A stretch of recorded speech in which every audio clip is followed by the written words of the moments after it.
Welcome to SLING TALK SHOW. We are here today with members of the Green Party of California to talk about the future of California and the future of our country. Thank you for accepting the invitation.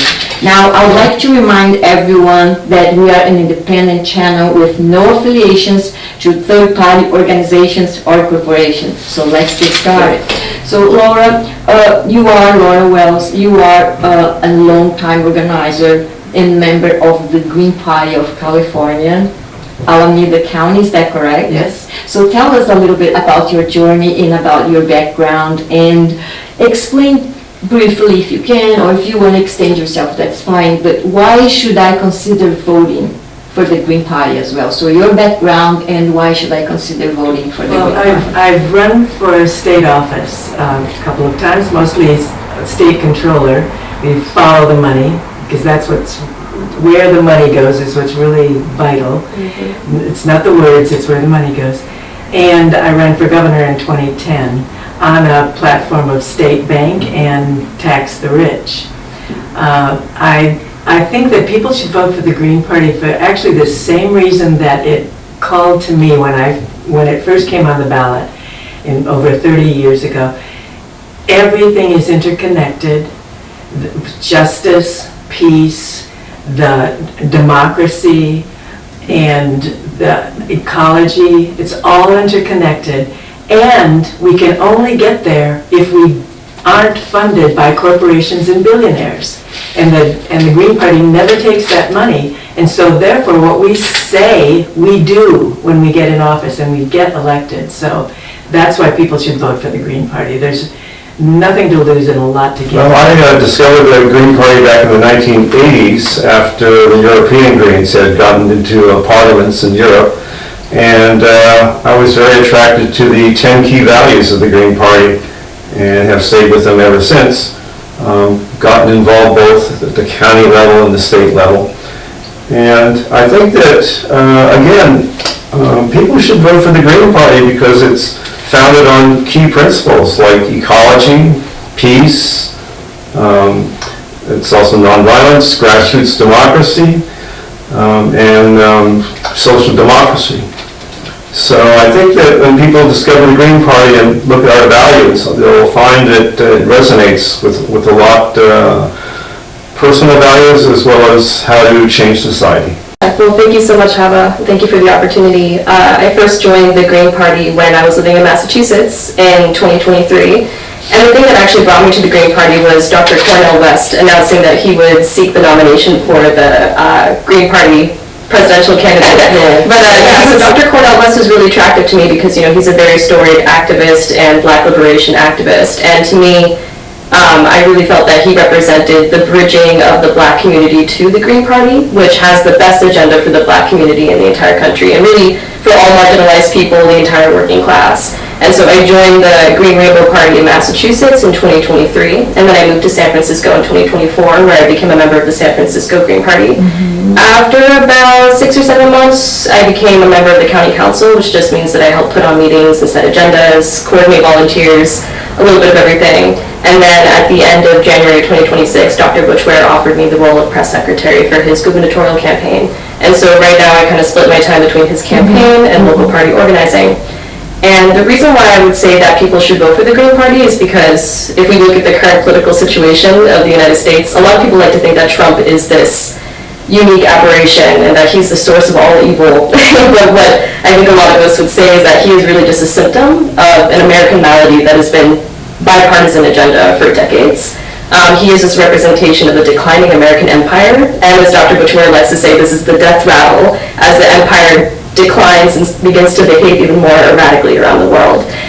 And so I would say that people should vote for the Green Party if they want some sort of change, if they want some sort of deviation from the agenda that has been rubber-stamped by Democrats and Republicans for many years. We're the only party that actually supports single-payer health care, a living wage for workers, amnesty and papers for all immigrants. So yeah, I would say that the Green Party really represents the only substantial avenue for change in this country. Thank you.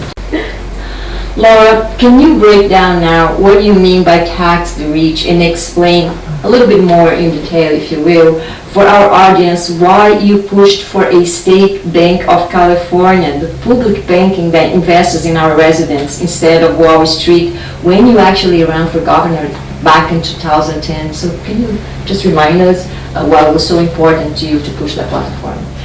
I think that everybody realizes that the inequality in the United States has grown tremendously, and the inequality in California has also grown tremendously.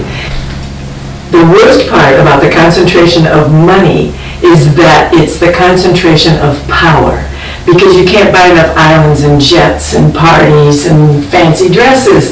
You buy things like Twitter, you buy things like the Washington Post, you buy the newspaper, you buy the companies that create the textbooks that put information inside our heads, whether we're grown or children. So we need to tax the rich so that they don't have that much power, so that we have more power over what happens in our own lives, in our families, in our communities. And so one of my favorite buttons is tax the rich, duh. And that again is one of those things that Americans agree with, Californians agree with. It's our representatives who have not done it. And I'll just say, I'll move on to the state bank. What happened in 2008 was a global financial meltdown by the Wall Street banks, by their actions. They got bailed out, other people got shut out, and with a state bank, there was one state, North Dakota, that had a state bank and did not go under, with the budget. That's because they weren't tied into the Wall Street banks. A state bank, California has lots of money. You have enough capital to have a state bank, and then you can make good loans. It partners with local banks and community banks, makes good loans to homeowners. It enables good loans for homeowners, for students, for small businesses, and that's what we want. And so have a state bank, take it out of the private hands of the Wall Street bankers.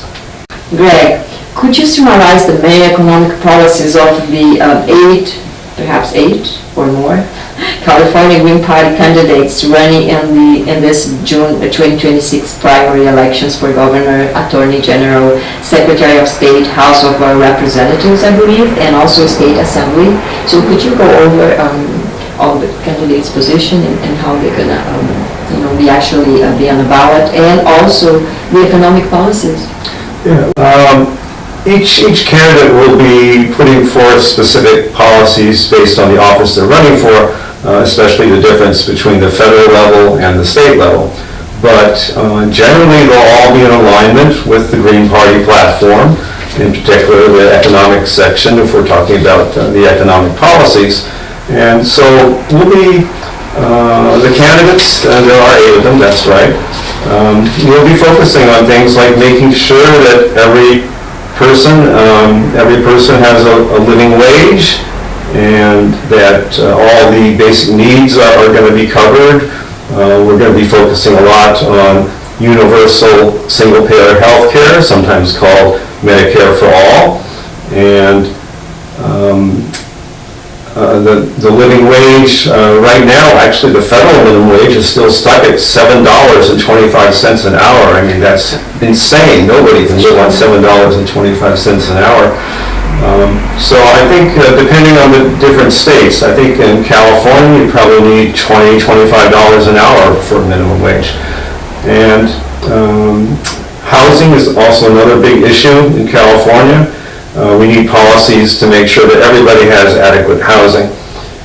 And also other economic policies, as had been mentioned, that tax the rich, because the billionaires, multimillionaires, they've been getting huge tax breaks, and we really need to make it a much more equitable situation.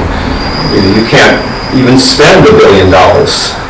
So we need to equalize this situation so that all people, the average person, is able to meet their needs and have a more equitable situation in California. And also for schooling, high school, college education? Yeah, that's right. I'm glad you bring that up, because the expenses for college students especially is just getting out of hand.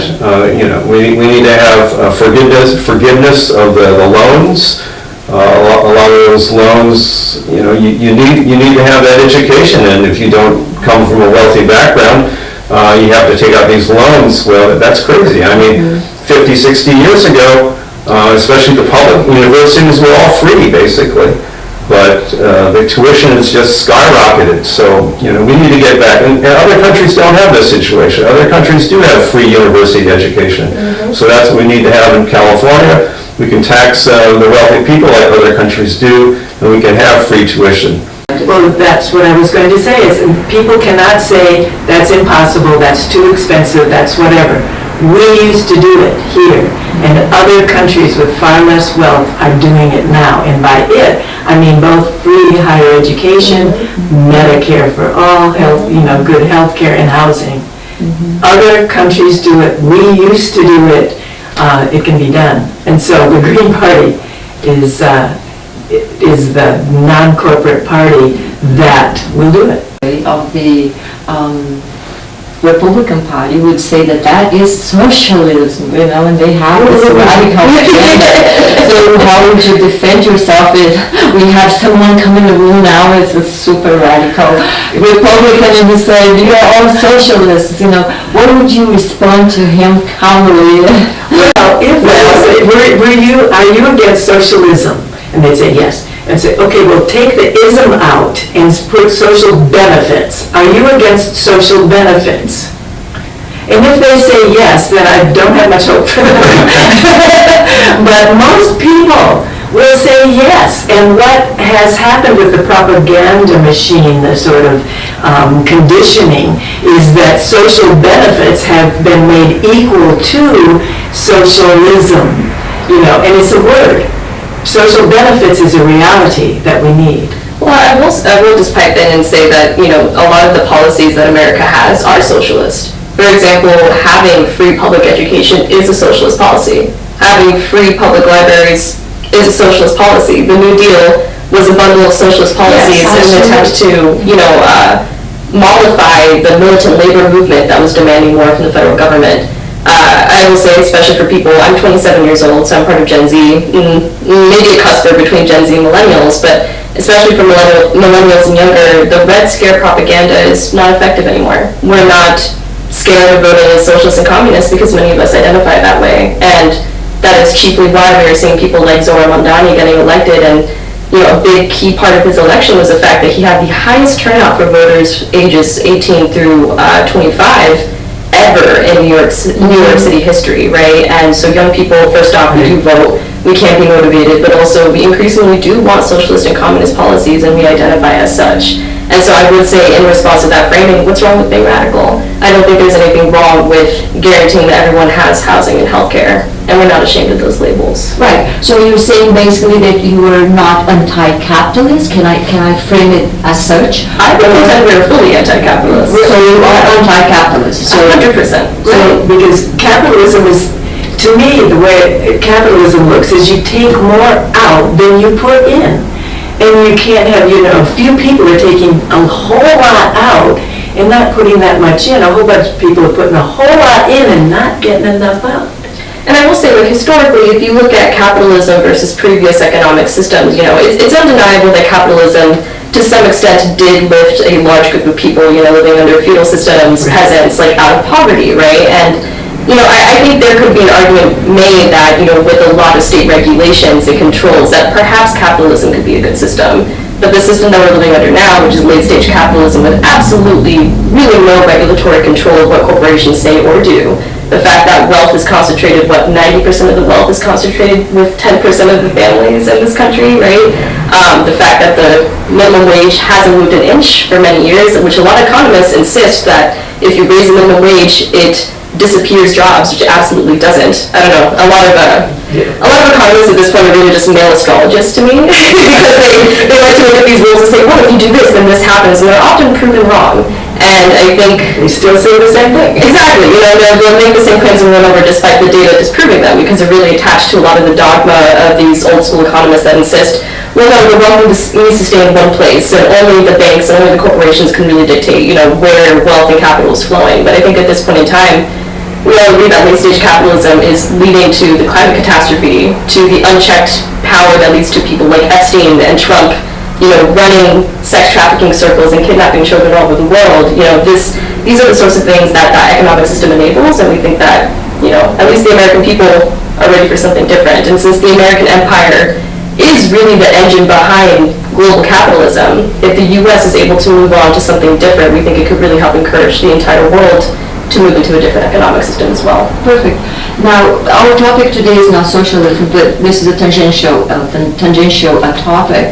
However, since we mentioned it, I would like to point it out as well that one of the many arguments out there, and one of the main arguments is that socialism, in fact, in reality, never did work. When you go back to communism, when we go back to the Russian Revolution and all what happened to Stalinism and all that, and all that jazz. So since it's not our topic, could you guys comment, because in reality, communism and socialism did not really work, and we do have some social welfare, we do have some states that would consider mixed states, such as Switzerland and Sweden, that incorporate really well some, and America with social benefits as Social Security, FDR. And I'll just remind everyone, the 1929 Great Depression, we have, Kay Maynard helping and advising President FDR to actually help governmental jobs, by giving governmental jobs and Social Security to the people to reestablish themselves again. And that is considered by some socialism. So it is really a great area. It's not our topic, but you guys can have one more comment on that if you want to. Well, I can say that I'm very happy. I have a daughter that's a millennial, but that socialism, that they're not buying the propaganda and the conditioning that socialism is bad. But I would still go back to have countries that have had social benefits, better social benefits than the United States. Have they been successful? And the answer is yes. And the fact that this country has such a disparity of, so much inequality means that what we're doing is not working. And it's not working for the environment, it's not working for our children, it's not, how is it when the economic prospects of the next generation are worse than the one before? Is that a sign of success? So I would still say, if you call it socialism or you call it social benefits, that does work. And our foreign policy has attacked viciously any country that is going toward social benefits, socialism, and that, Cuba is a huge example of that. Yes. And the economic warfare has caused tens of thousands, if not hundreds of thousands of deaths. And so then they say, well, it doesn't work. Well, if you're attacking it, if you're killing people, that doesn't work. And yet, they can also counter-argue, and it is a powerful argument. It's not Cubans that are not Americans that are going to Cuba, but Cubans want to immigrate to America, And whenever you see Because it's easier. well, Life is easier. because of the jobs, because there are jobs as well. The reason why Cuba is in the situation that it is because the U.S. has been mercilessly placing sanctions and really an economic war with Cuba for the last 50, 60 years. 63 years. Right? Just because this tiny island nation dared to have its own communist revolution, we have been non-stop punishing them ever since they've attempted to do so. And so it's always questionable when people say, oh, well, socialism and communism doesn't work. But the United States, in the past century or more, has been very, very violent towards any country that has any sort of Venezuela, also Iraq. We also invaded after they nationalized their oil supply and took it into the control of their own people.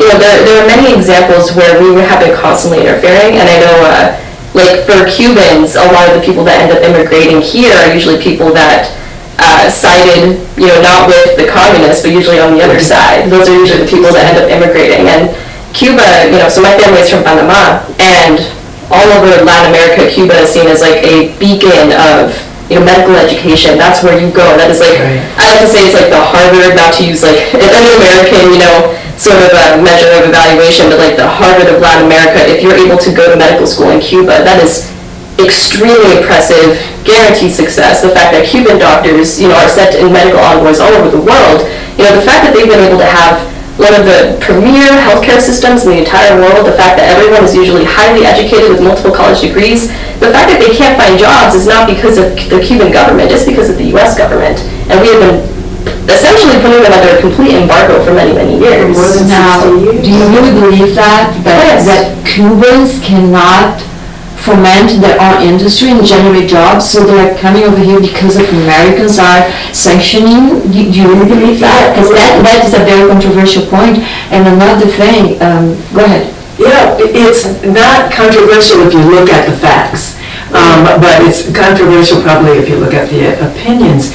But just a story, there was a millennial from Cuba that said, okay, so they're always saying that Cuba is unfairly blaming the U.S. for our problems. And he said, okay, great, stop the blockade, and then we'll take, then we'll blame the U.S. So it has the 60 years, and what the blockade means is that anything that had something like 10% is made in America, they can't have, and it got even worse with the first Trump administration, and when he called them a state sponsor of terrorism, which meant that the other countries that had been doing trade with them as a lifeline were less and less willing to do trade with them. And then Biden becomes president, and he took that off, that's designation as a state sponsor of terrorism in the last week of his presidency. And so kept for almost 4 years the same punishing aspect of it. And Venezuela was helping Cuba, other countries, and so the U.S. capitalists, the casino capitalists, the end stage capitalists, it's different from private enterprise. It's different from small business. They're the ones, it's almost like an octopus, but it's grabbing up all of those things and trying to shut out any alternatives. But other countries, I'll say it again, with social benefits have been successful. Nobody can say that. And just to wrap it up, this a parenthesis discussion about socialism, how will you defend, Latin American countries who are pro-socialist, pro-communism? They have so many dictators, and they're all cruel. Who calls them dictators, by the way? Well, but they are cruel. I'm from South America, and I grew up knowing that Chile, Allende, and also Venezuela, Maduro, and Fidel Castro, they did barbarian things as well. So this is not a secret. That's not, so how do you defend that kind of behavior? Can socialists have a democrat, parliament or something like that, or it's just really impossible in your opinion? Yeah, so there's a lot of propaganda, and I think something that's really important to remember with a lot of Latin American countries is that often what the U.S. will do is the U.S. will facilitate coup d'etat of their democratically elected governments and place U.S.-backed puppet presidents or military dictators, right? With my family being from Panama, they saw this firsthand with the placement of Noriega and then the invasion of 1989 when they took Noriega out because he started, behaving too autonomously and trying to make too many of his own profits on a lot of the drug enterprises he was overseeing, right? The reason why the leftist political movements are not really able to succeed at the presidential level is because of U.S. intervention. And I will say, I'm not saying that, again, they're like Fidel Castro necessarily have perfect records, but when you have constant U.S. meddling through the FBI, through the CIA, they're constantly infiltrating your networks, constantly infiltrating your systems. There's a lot of suspicion that the Vice President of Venezuela participated in the U.S. kidnapping and abduction of Maduro. I mean, it's a little bit, it's not confirmed, but essentially what that means is that it's very difficult to trust people. It creates a culture of paranoia, and then we start to develop an authoritarian attitude of control just to make sure that the U.S. isn't, infiltrating your operations. And so I'm not saying this necessarily is defensive of all authoritarian modes of behavior, but I think it's impossible to deny that with constant U.S. intervention, Latin American countries are not able to develop politically in the ways that they would like to. You know, we have a lot of really strong politically advanced leftist movements that, you know, would like to have a say in their own governments, but because they are essentially neo-colonies of the U.S. empire, they are beholden to U.S. economic interests. The U.S. is very, very determined on making sure that Latin American countries don't seize ownership of their own natural resources, because then it'll be much harder for multinational corporations to turn a profit. And so that's all to say that, yeah, I mean, we're not necessarily saying that everything those leaders done and that they necessarily have angelic, perfect records, but the ideologies of socialism and communism should be something that these people can choose to engage in and choose to have govern their countries should they want that. And to wrap it up, there's one argument we all agree, I suppose, that U.S., Latin America is indeed, and it was, and it still is the It's still attempting to backyard of the U.S. The Monroe Doctrine. So I think this is an argument we all agree. Yeah. There will be no controversy. I want to say one quick thing, which is that my understanding of Chile is that it went from Allende to Pinochet, Yeah. and Pinochet was a dictator. A terrifying one. Terrifying dictator. Wasn't Allende like explicitly assassinated by the U.S.? It's questionable, but it was like make their economy scream. Yes. Is what Kissinger and Nixon wanted to do to Chile, so that people would turn against Allende. But then they had a military coup with Pinochet. That was the Cold War era, another context, you know. So that was really. Yeah, well, we've got hot wars now. Right. Vietnam. Yeah. It was all like Goodness. Yeah. Well, in Vietnam War was a similar situation. You know, it was the first time that the Vietnamese people, after hundreds of years of colonialization, you know, from the French, or China and then the French, and then the first time that they finally had the ability to say, okay, this is how we're going to run our country under this Communist Party, the U.S. decided to funnel money. You know, this is something you can historically verify. Funnel money to the South, which was not popular. They had acknowledged at the time that if they had popular elections, the Communist Party would win in a landslide. But we couldn't let that happen, right? And if you look at Korea, I think it's an example of what it would have looked like if we had won the war. What happened? North Korea, you know, ends up being completely isolated from the rest of the world. No one is allowed to accept North Korean passports, right? And that is something that the U.S. maintains. And what do we do in South Korea? We install a military dictator. Look at the Gwangju uprisings in the 90s, right? So when the U.S. is involved, we tend to take away democracy, and we tend to make things a lot worse for people's lives around the world. It's not, you know, not improve things. Thank you very much. Both parents are here now. A question now for anyone. Why is homelessness such a significant problem in California, and what policies will the Green Party implement to address and perhaps even eradicate the problem of homelessness in the state? Again, if other countries have handled this problem, why don't we look to see what happened over there? Why don't we look to see how they handled this problem? They don't have, as the other countries say in Europe, don't have the problem of homelessness that we have. In Vienna, they have something called social housing, and the government is the landlord for approximately half of the housing, and so then the private landlords are in competition with the public landlords, and the public landlords are not skimming a profit. They're not in it for a profit, they're in it to provide housing.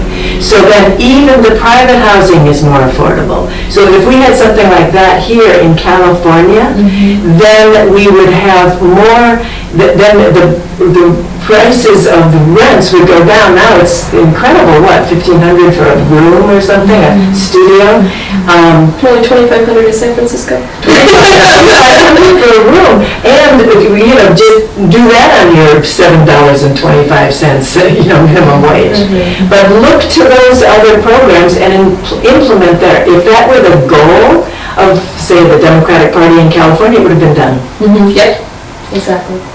I mean, in Finland, they took a look at the economic costs of what a homeless person, costs the government, because as it does in here, you have police that go out every so often to have to deal with a homeless situation, and you have various medical and social costs, and they said, well, it's going to be economically better if we just give the chronically homeless a place to live. And so that's what they did. And now have like the lowest rate of homelessness in the whole, at least in all of Europe, maybe the whole country, by just giving the chronically homeless housing. And we could do, like Laura said, just look at what other countries are doing, and they're able to solve it. Yeah, I mean, to be honest, I don't think it runs any deeper than just economic precarity. And I think in American culture, it also doesn't help that we are very hyper-individualist. It's not very common that a very typical American family has a multi-generational household, for example. The values of buying your own home and living on your own are very dominant here. And of course, like immigrants that come from other countries, obviously tend to bring their cultures with them, and they tend to live in very different sorts of situations. But overwhelmingly, it's just a choice by policymakers to make sure that American workers are always on the verge of homelessness. What is it? I think it's that Americans are 3 bad months away from being homeless, the average American. So if you have something bad happen to you over the course of 3 months, if you lose your job and then someone has a cancer diagnosis, you get in a car crash, boom, you're on the street. It happens so often. And I also just really want to push back against this idea that addiction or depression is necessarily driving these things. I think statistics show that 60 to 70% of people who are homeless, when they become homeless, don't have drug addictions, but it's after living on the streets, being exposed to the elements, being constantly brutalized by the police, sometimes being brutalized by other people, a lot of homeless women facing sexual assault and rape. It's very common for them to have those experiences, and then that brutalization is often what drives people into addiction and depression. So I just really want to push back against the narrative that there's something wrong with homeless people or unhoused people, really, because there's not. But what would you say for somebody who would just flat and say to you, I don't buy this argument in its entirety. You can't just blame economic issues for what's happened in your house. We have single mothers because of a cultural situation, whatever the cultural situation is, so let's have babies and live together, and because in the 50s actually we got married. I'm not pushing for any agenda here, I'm just putting a table an argument. We got parents taking care of kids, and kids, taking care of the kids, getting married and all that traditional thing. Now we do have people living together, having babies, and so there is the cultural issue that some people would say we can't take that apart and just blame on economic issues as well. We have to take responsibility as individuals, because we are individuals before we are a state. I decide, what I want to watch tonight with my limited choices, with my limited free will, but I still decide as an individual, So there's a gray area there. What did you guys say? Well, there are things that we can, as a state, take care of. And among those things are tax the rich so that we have money in the budget, and so that they don't have all the power.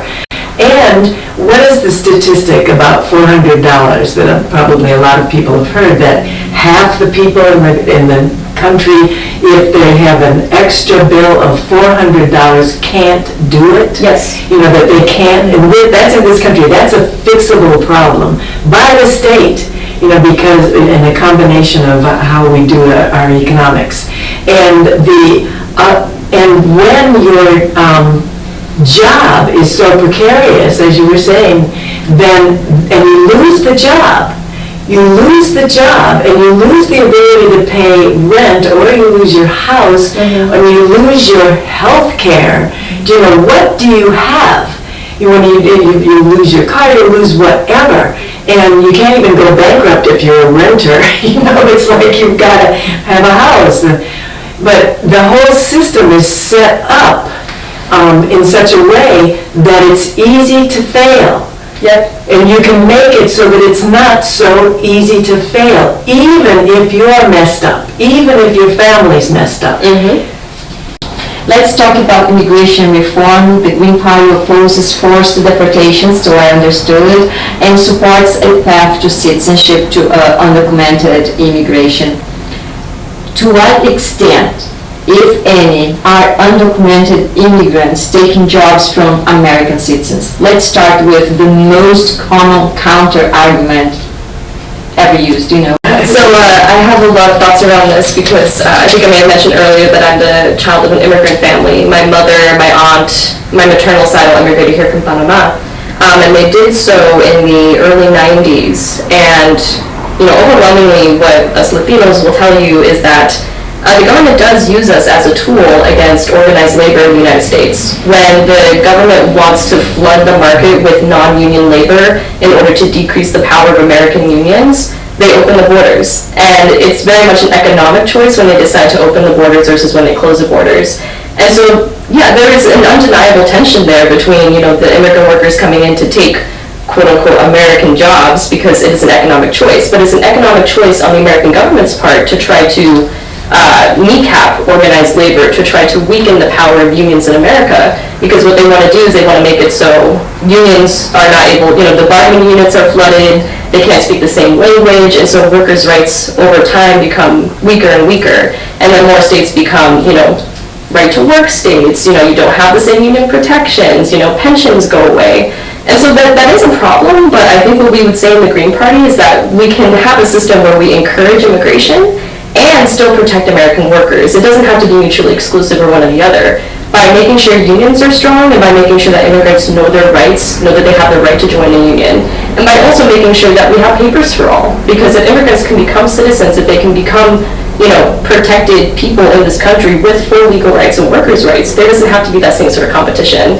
And like Laura was saying, there's plenty of capital, there's so much business, and so much work to be done in this country, but there is more than enough work for everybody. And it would be very, very easy for the government to have a federal job guarantee, which is actually something that Martin Luther King Jr. and other civil rights leaders were asking for back in the 60s, right? They were aware of that. They were aware that the government could do that back then.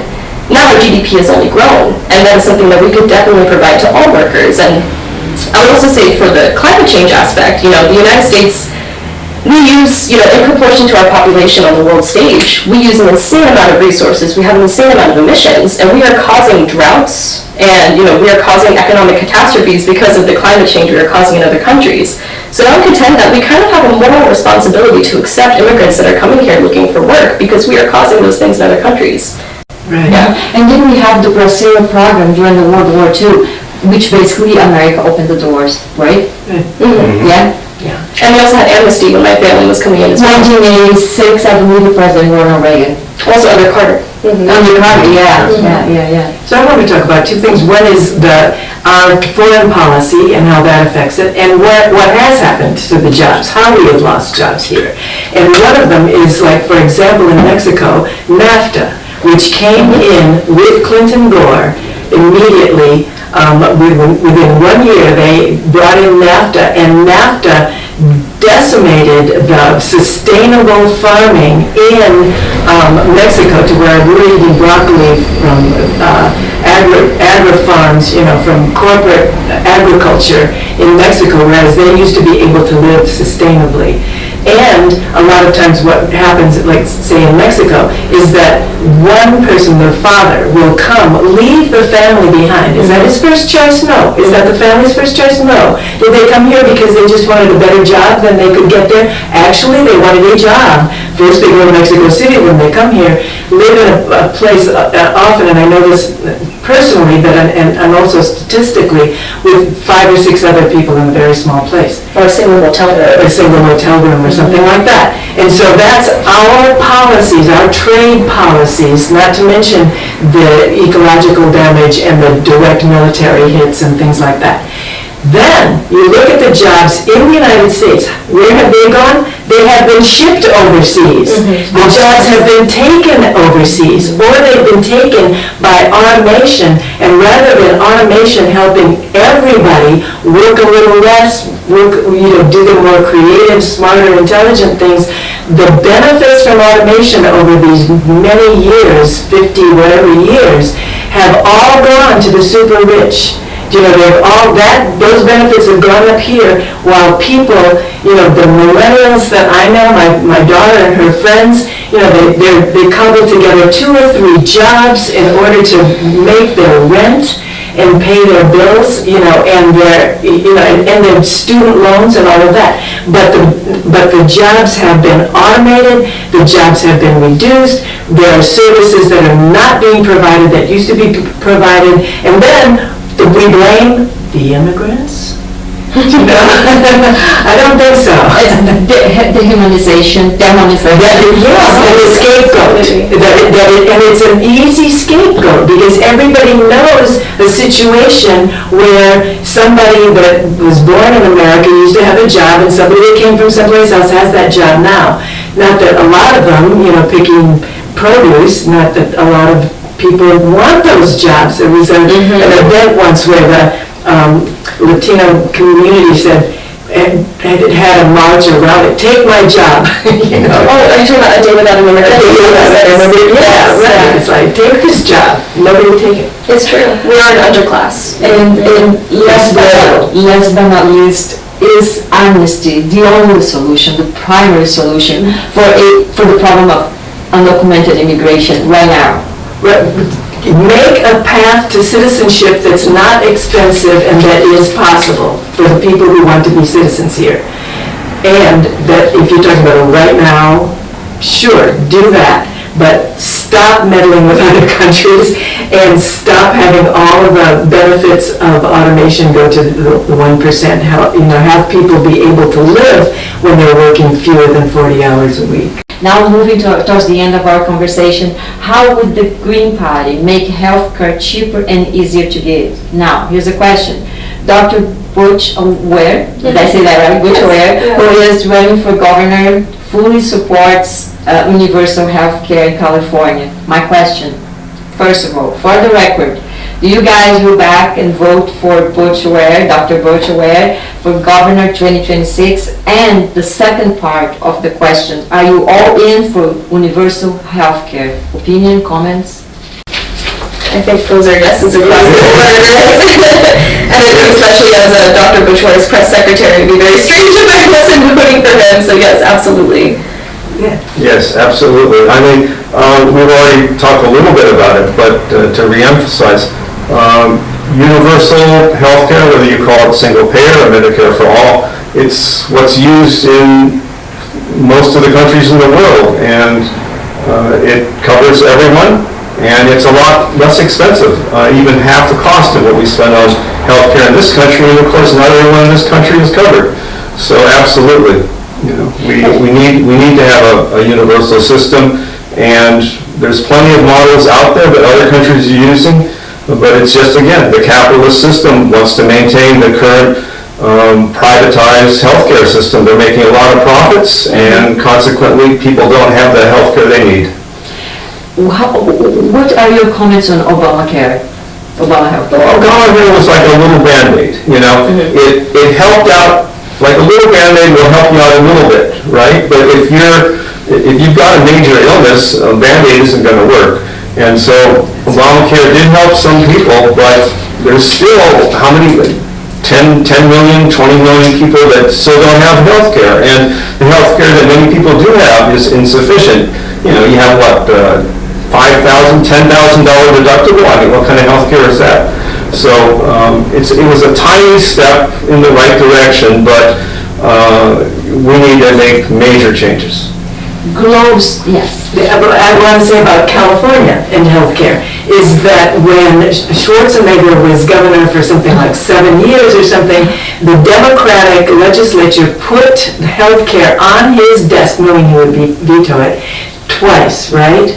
And then, since then, there have been Jerry Brown and Gavin Newsom, almost 15 years or more than 15 years, not just of being the governor, but having supermajorities in both houses of the legislature. So veto-proof, they absolutely, and bills have been brought forth, sometimes they don't get out of committee, so that they don't get to where you can tell whether or not your representative is for it, or whether or not they're backing the insurance companies and the medical industry. And so that's something, and I think that somebody who was born in Canada actually put out a bill just now. Will we get health care in California? California is a huge, wealthy state. We could lead the country. We could have done it any of those 15 years. And that is something that it's inexcusable that we haven't done it. Gavin Newsom, let's talk about Governor Newsom just for a moment here, and climate change and wildfires and drought in California and the serious problem of water supply. Thumbs up, thumbs down, what the Green Party would do differently?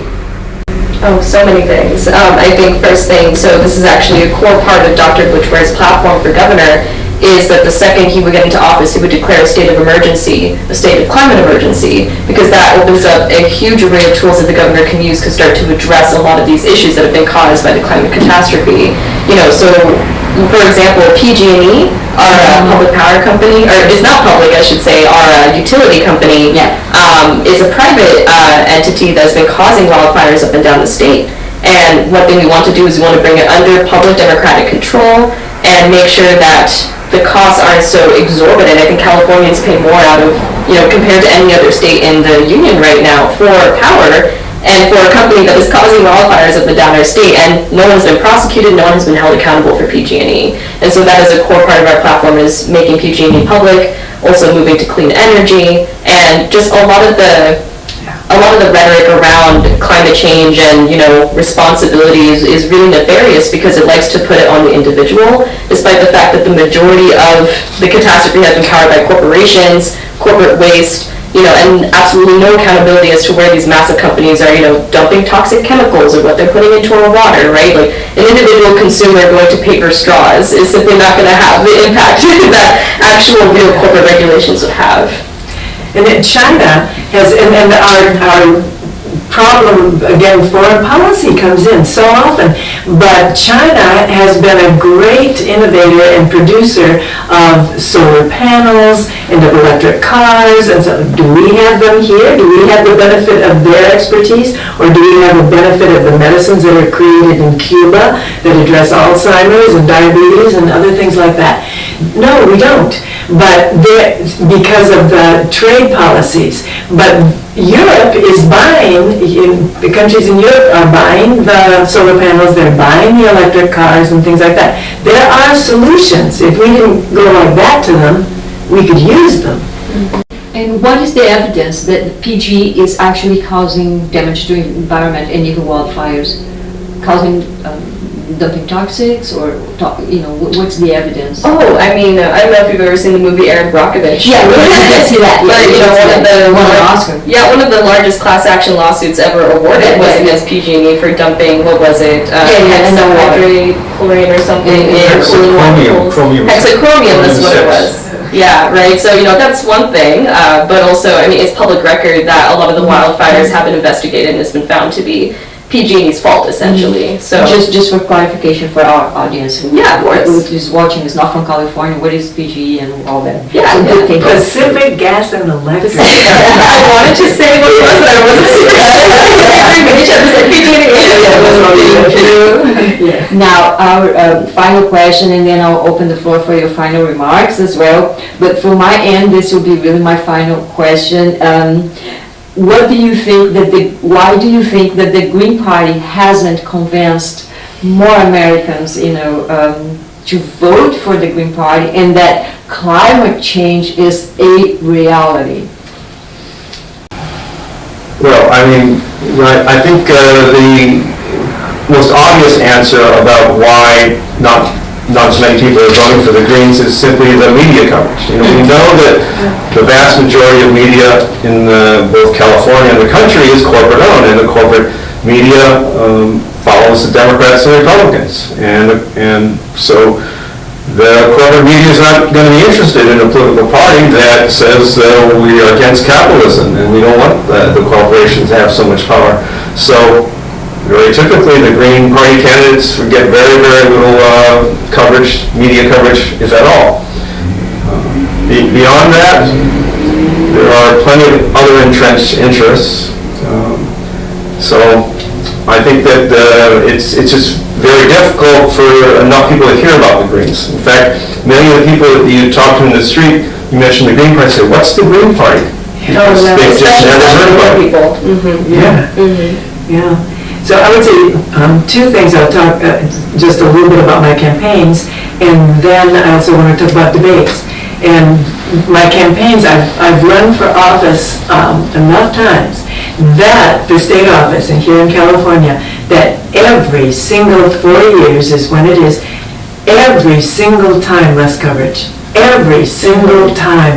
It was surprising. It was like that you'd be cut out of this opportunity, and then that opportunity would go away, and that opportunity, and you wouldn't show up almost at all toward recently. So that's one thing to talk about that, but it's just personally I experienced it. And there is debates that if say on the national scene, the four parties, if they had the four parties that could potentially win, it would be in alphabetical order, the Democrats, the Greens, the Libertarians, and the Republicans. They would be in the debate, and people would hear these common sense solutions that they agree with. They'd go, wow, that's not radical. We should have that, healthcare, education, housing.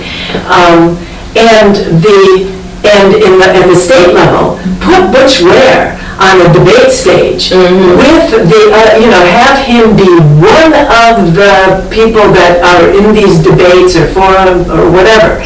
And then again, people would go, oh my God, it's common sense. My kids would be better off with this guy as the governor. When you when you shut us out of debates, you shut people out, even, media and debates. Bottom line. Fantastic, thank you. 1, 2, 3, yeah? Yeah, I just wanted to echo a lot of what Greg and Laura were just saying. The media coverage is an important part, but also I would argue that the political imagination of the average American is very limited. And so a lot of Americans have been shepherded into either Democratic or Republican spaces, and I think especially after Ralph Nader was blamed for supposedly spoiling the election Bush-Gore, which is ridiculous considering that Jeb Bush canceled out 30,000 votes in Florida and the Supreme Court stopped the recount. I would contend that was the first election steal, or one of the first election steals that Republicans actually did. It didn't have anything to do with Al Gore, but ever since then we have been the boogeyman and accused of spoiling elections, right? And it's interesting because there's a lot of research that's come out that actually contradicts that, because when you talk to the voters and you talk to Green Party voters and you say, okay, well, if you didn't vote Green, who would you vote for, right? Because especially a lot of Democrats assume that, oh, well, if this Green Party person wasn't on the ballot, they're stealing some of my votes. But when you actually poll those voters and you ask them, okay, who would you have voted for if Green was not an option? They say consistently that they either would have stayed home, or the vote may have gone Republican, or not the direction that people assume. And so Green voters are very committed ideologically to the Green Party, and will not show up to an election often if we're not an option in the first place. So this notion that we're spoiling elections is really just a bad faith argument that they trot out in order to keep us off the ballot, and they also sue us off the ballot. Like Nevada sued Jill Stein off the ballot in 2024 for the presidential election, despite the fact that the organizers did everything correctly. They were actually given the incorrect paperwork from the Secretary of State, which is wild to me that they were given the incorrect paperwork from the government and they were still blamed for being in the wrong and not following the letter of the law. The incorrect paperwork. Right, and so I would argue that it has a lot to do with the political imagination, this boogeyman character that we've been given, but increasingly I think people are really desperate for a new option.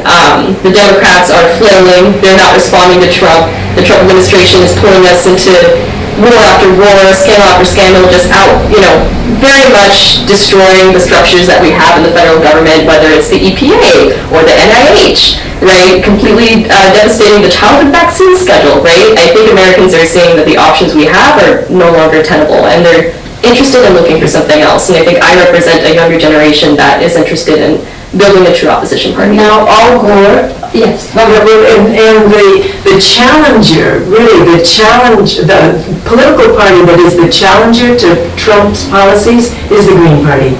Yep, 100%. We are the opposition party. We're on the side of Californians, of Americans. We're on and people of the world, actually. And that's not even an overblown statement.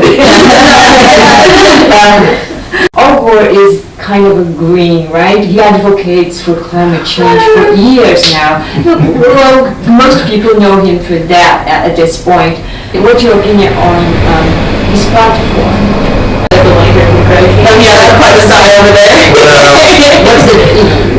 Al Gore made that famous movie, and he became identified as a quote leader in the climate change movement. But in terms of policies, I mean, he never really came out for what was needed. He stayed quiet the whole time when he was vice president because Bill Clinton didn't want to turn things upside down. So you're saying he's a capitalist? He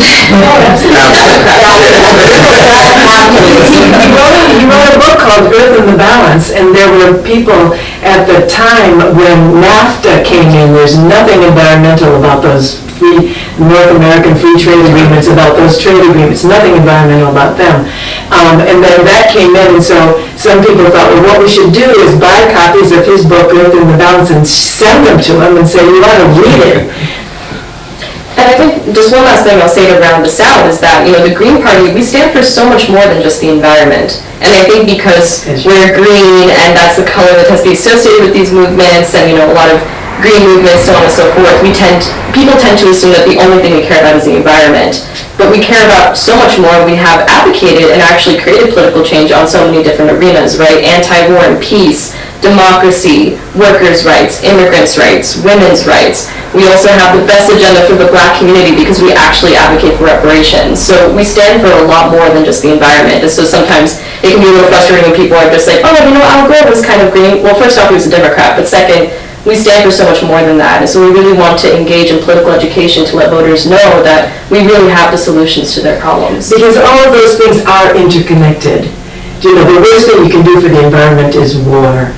The best thing you can do for social justice is to create a good environment. And that, all of these things are interconnected. That's one of the very, to me, heart-warming parts of the Green Party is that they are interconnected, and you recognize that. And then one solution ripples out, one problem ripples out, one solution ripples out. And finally, we are a nation of Christians, mostly. 62%, according to Research Center of Americans, adults, they identify themselves as Christians. So we cannot, just overlook that this country is a country of mostly Christians. And what would be your message to Christians? So I would say, personally, I would identify as agnostic, but I was raised Catholic, and I think I'm still guided by a lot of the Catholic values that were instilled in me.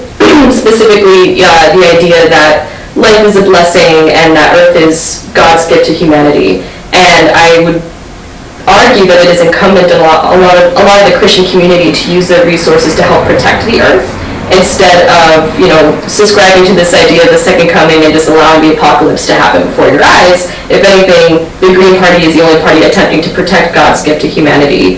And in addition, I also recently had a really great conversation. So the San Francisco Green Party has a YouTube channel, and I interviewed Colt Mannion from Alabama, and he is an amazing, I think he's only 15 or 16. He's planning on going to seminary after high school, so he's very, he heard the call and he's going to answer and plans to do that, but he's also very passionate about the Green Party. And he brought up the fact that, he doesn't agree with the Green Party stance on abortion, but he said overwhelmingly that the Green Party has the most pro-life platform because all the policies that we advocate for actually support human life. We support human life, at birth. We support women at every single point. We support the environment, right? And so many aspects of our platform that is just completely missing from the Democratic and Republican Party platforms.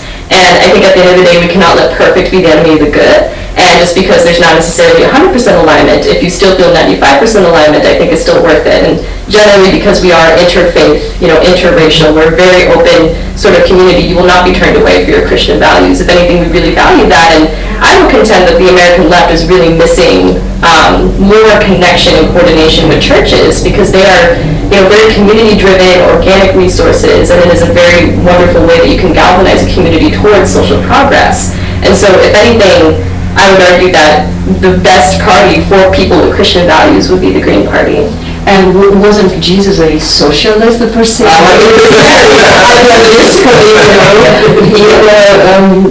He was not an oligarch, I would say. Yeah, as a Christian myself. Mm-hmm. And the fact that the Green Party does believe and knows that negotiations work, and people are trying to say that negotiations don't work, and so then therefore you have to bomb Iran.